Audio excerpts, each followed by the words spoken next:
Welcome to our video. Today, we will follow the brave fishermen on their journey to catch swordfish and tuna with long lines. Let's explore the unique techniques, thrilling moments and magical beauty of the vast ocean. Don't forget to like and subscribe to the channel so you don't miss the next interesting videos. Let's get started.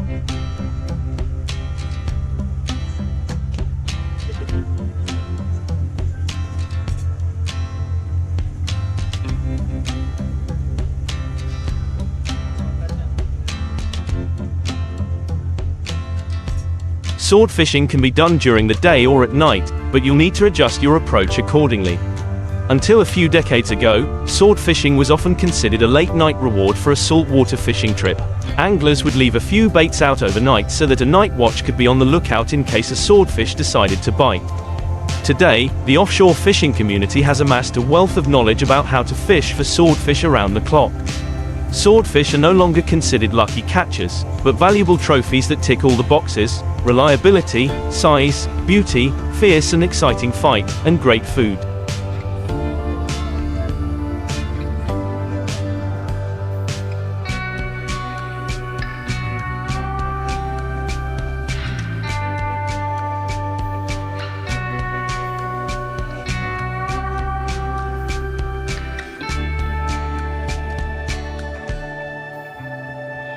No matter where or when you target swordfish, or any other species, the goal is to mimic the predator's prey.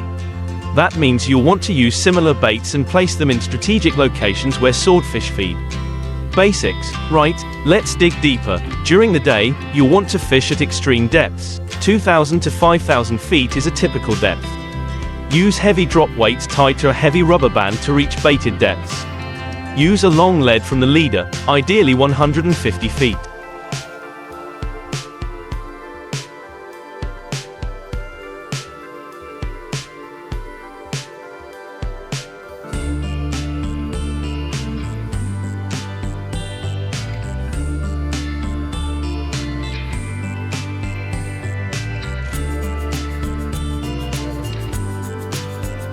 At night, keep your swordfish fishing shallow.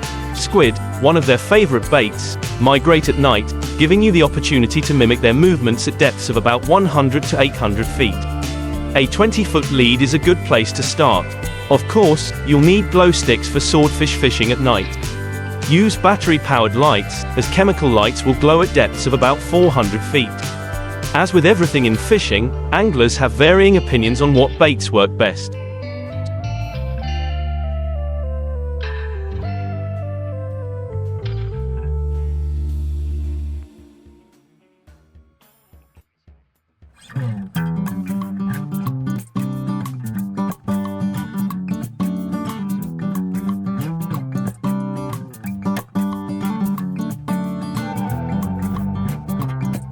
Squid is a great place to start.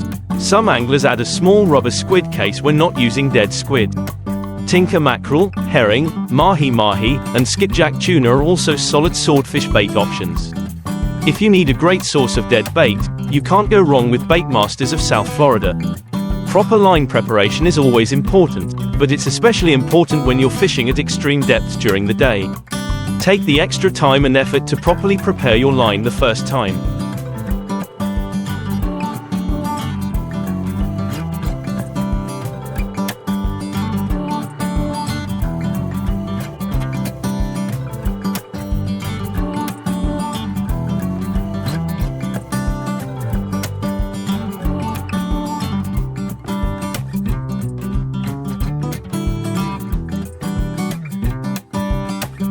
You don't want to be wondering if your bait is still intact when it's half a mile underwater, especially when it's vulnerable to blade cuts.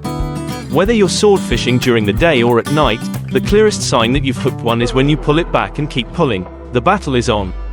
However, it's not always that easy. At night, keep an eye on your fishing light. If you see it near the surface, it's time to figure out which rod has the fish and the light, or pull them all in. During the day, when your bait is deeper, you may feel a light, distinctive tap on the tip of your rod from an interested swordfish.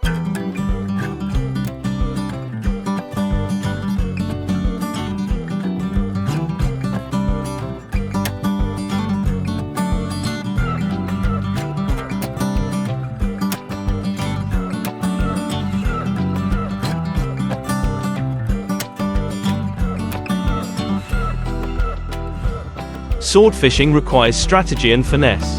How you approach a swordfish fight is largely a matter of personal preference and style. Some anglers use a cat and mouse strategy, reeling the bait in on fast upward waves and then releasing it after the swordfish strikes. This tricks the swordfish into thinking it has killed the bait, and then they eat it when it falls. Other anglers prefer to keep drifting and let the fish feed continuously until it's time to bury the hook.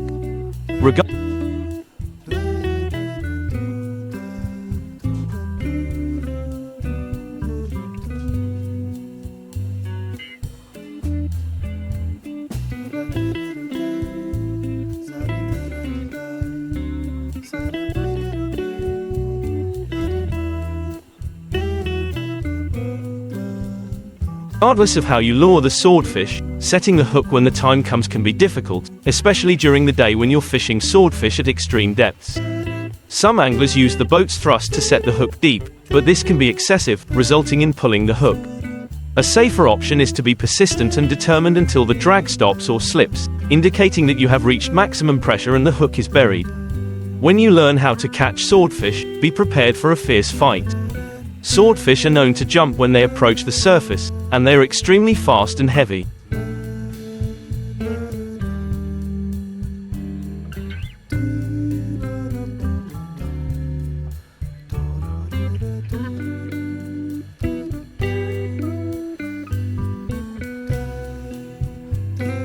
Long lines used for tuna fishing are made up of units, sometimes called baskets, each consisting of a main horizontal line approximately 250 to 800 meters long with 4 to 15 branches, each with a leader and a hook. The depth at which the hook is set in the water column is an important factor. The depth at which the long line is set can be adjusted primarily by modifying the spacing of the main line between the float lines and partly by adjusting the length of the float lines and/or the firing rate, to a lesser extent by modifying the length of the branches. Industrial tuna fishing vessels are typically large vessels ranging in length from 30 to 70 meters. The basic requirements of an industrial-type longline tuna vessel are sufficient speed to reach distant fishing grounds, sufficient autonomy, fuel, water, crew accommodation.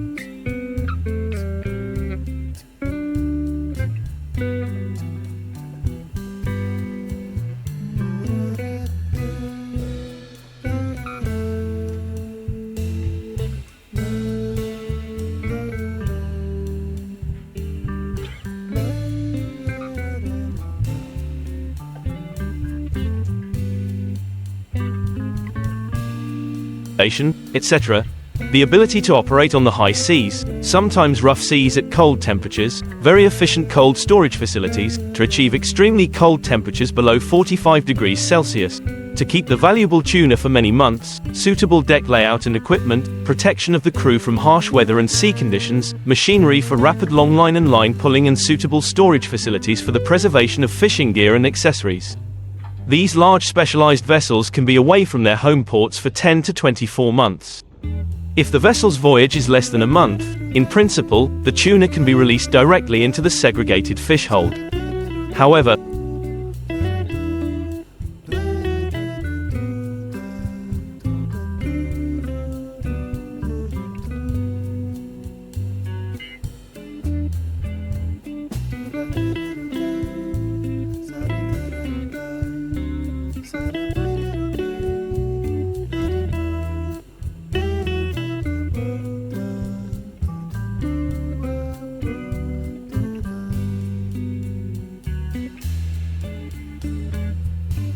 today, large commercial longline tuna vessels often stay at sea for many months, sometimes up to almost a year. In such a situation, the catch must be frozen, in perfect condition to maintain the top quality of the product. Therefore, it is necessary to extract the blood, pre-cool, freeze and store the fish in storage at temperatures from -40 degrees Celsius to -60 degrees Celsius. Freezing the fish meat at such low temperatures is essential to preserve the quality and color of the meat for a very long time. Longline fishing for tuna is carried out in open waters, including the high seas. The hook is caught in the subsurface and at a depth of about 100 to 300 meters, maximum depth.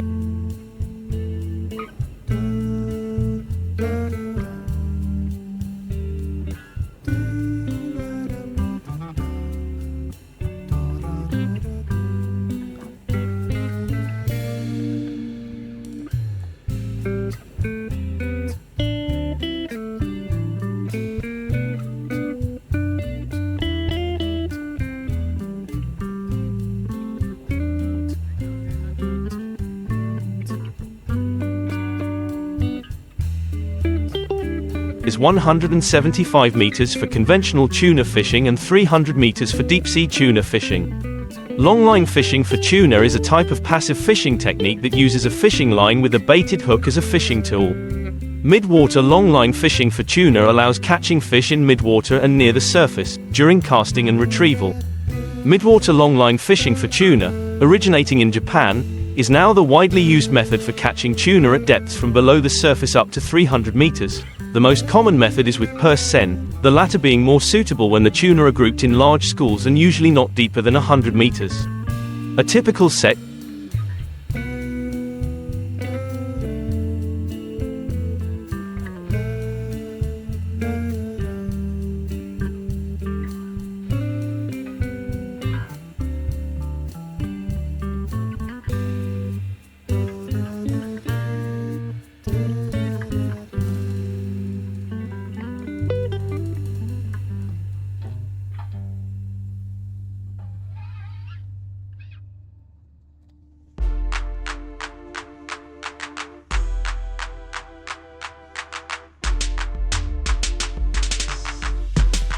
consists of 200 or more connected units or baskets, with a buoy at each connection and a total of about 3,000 hooks.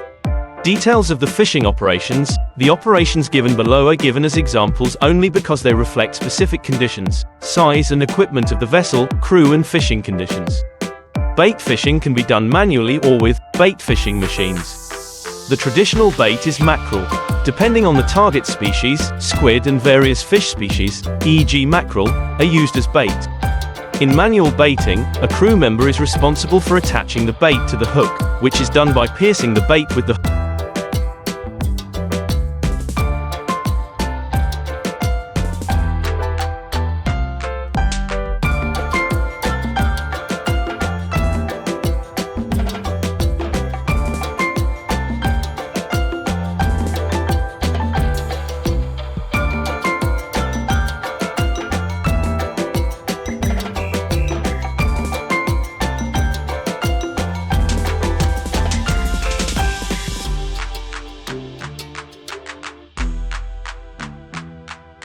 hook at the time of casting the branch line just before being connected, clamped, to the main line by another crew member.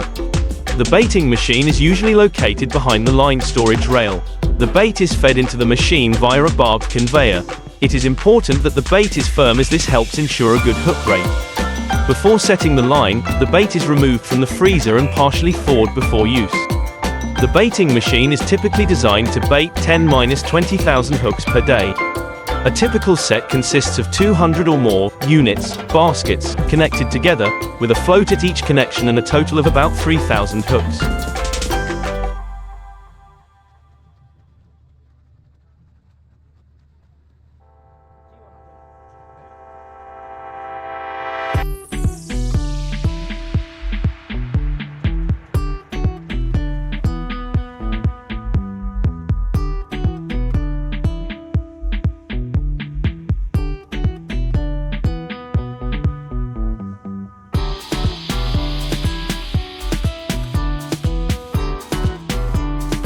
Generally, the branch lines are stored separately and attached to the main line during casting, each hook being primed just before leaving the deck.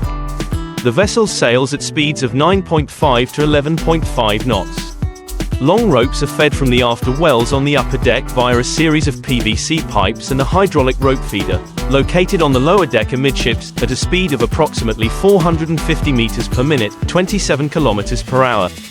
The main line can be varied mainly by the distance between the buoys attached and also by varying the speed of the loader and the speed of the vessel.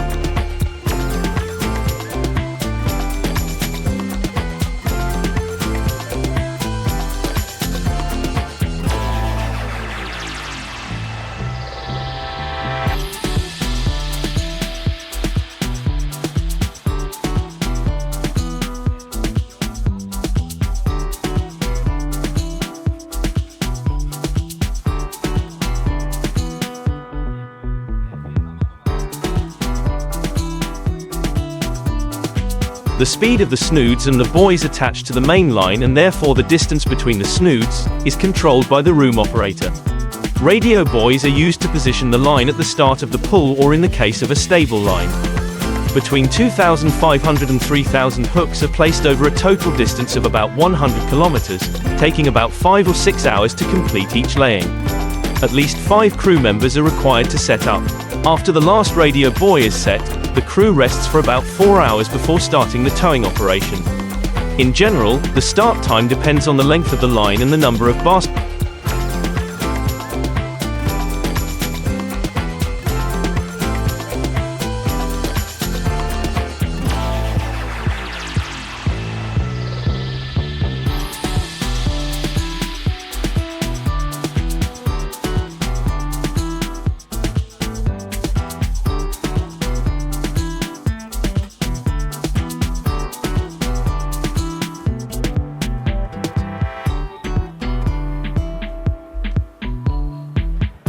Gets placed.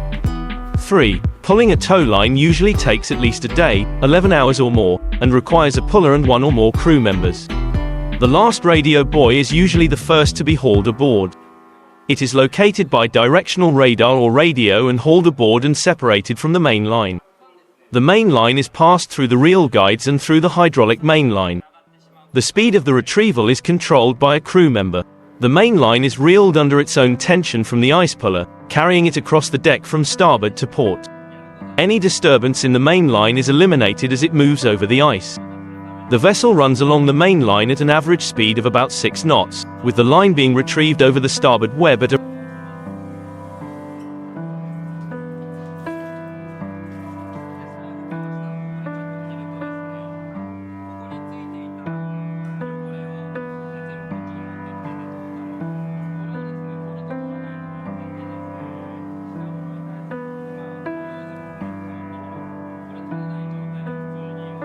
rate of 150 to 250 meters per minute.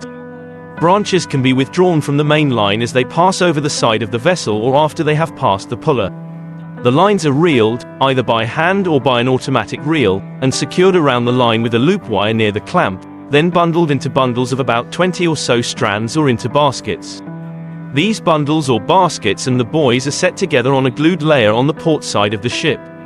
This tape will carry them to the crew members who are tacking the main line into the after slots, and then they are stacked on the stern in preparation for the next line. Fishing when a large